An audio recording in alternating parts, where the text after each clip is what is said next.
ہجرت کی رات آقا علیہ السلام کو اللہ نے وحی فرمائی کہ اے پیارے محبوب، میں نے 2-3 جملے پہلے بھی یہ عرض کیا تھا، اشارہ دیتا ہوں کہ اے اللہ کے محبوب، سارا کفر اکٹھا ہو گیا ہے اور آپ کو قتل کرنا چاہتا ہے معاذ اللہ۔ آج کی رات اپنے بستر پہ شہر خدا کو سلائیے اور اپنے ساتھ جناب ابو بکر کو لے کر آپ یہاں سے تشریف لے جائیے۔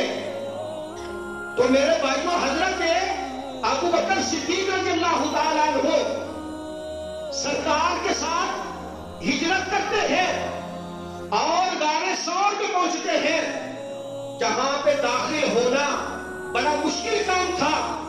آپ نے حضرت ابو بکر صدیق کے ساتھ ہجرت فرمائی۔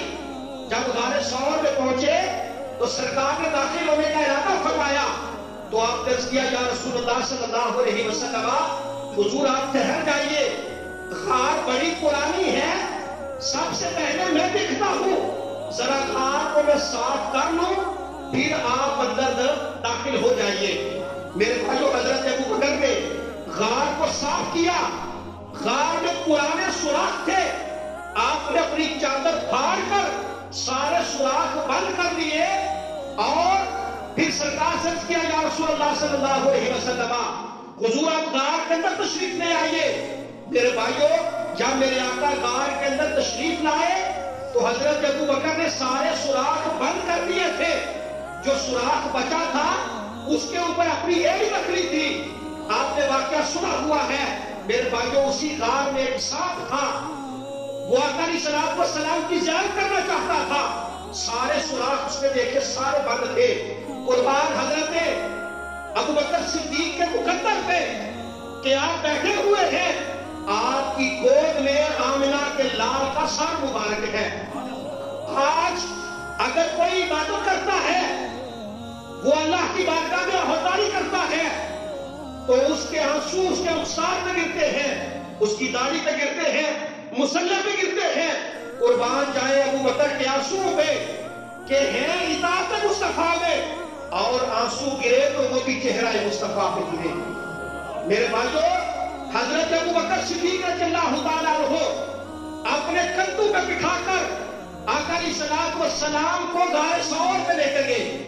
میرے بھائیو، میں اختلاف نہیں کرتا، لیکن اپنے عقیدے کو کھل کر بیان کرتا ہوں کہ آج حضرت امام حسین علیہ السلام کے گھوڑے کا احترام تو کیا جاتا ہے کہ جس پہ امام حسین علیہ السلام بیٹھے تھے۔ میرے بھائیو، کیا اس ابو بکر کا کوئی احترام نہیں جس کے کندھوں پہ آمنہ کے لال خود تشریف فرما ہوئے تھے، آپ کے کندھوں پہ بیٹھے تھے؟ میرے بھائیو، آقا علیہ السلام کے ساتھ سفر میں بھی، حضر میں بھی سرکار کے ساتھ رہے۔ میرے بھائیو، آقا علیہ السلام جب اسلام اور کفر کا سب سے پہلا معرکہ پیش آیا، غزوہ بدر، وہ ایسا غزوہ تھا جس میں خونی رشتے آمنے سامنے موجود تھے۔ باپ کے مقابلے میں بیٹا جنگ کر رہا تھا، ماموں کے مقابلے میں بھانجا کھڑا تھا۔ ایسی عظیم جنگ تھی کہ خالصتاً اسلام اور کفر کی جنگ تھی۔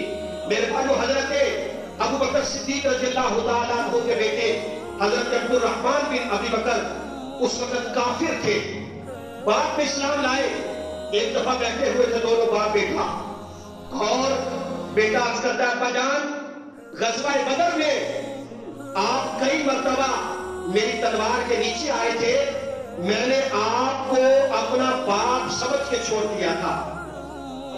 آپ نے فرمایا، اے میرے بیٹے، قسم ہے رب قدوس کی جس کے قبضہ و قدرت میں ابو بکر کی جان ہے، اگر تو میری تلوار کے نیچے ایک مرتبہ بھی آ جاتا تو میں تیرا ساتھ تیرے تن سے جدا کر دیتا۔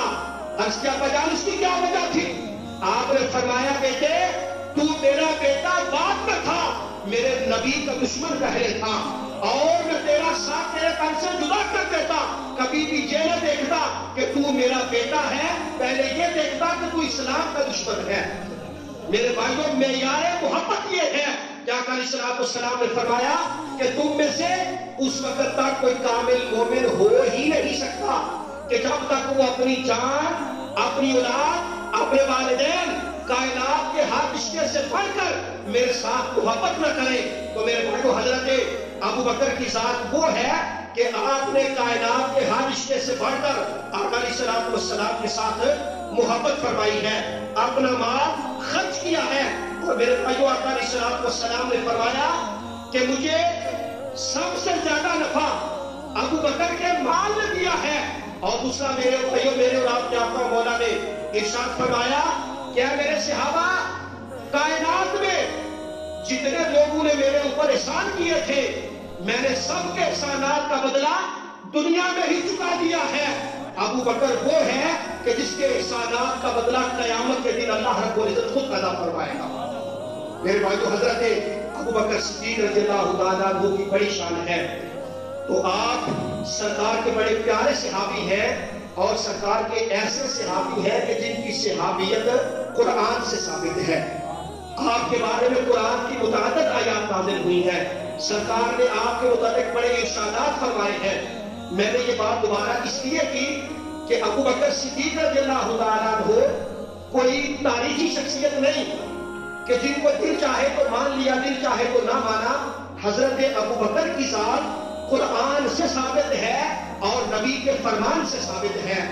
آپ کو ماننا ہمارے اوپر لازم اور ضروری ہے، جو آپ کو نہیں مانتا وہ بے دین اور گمراہ ہے۔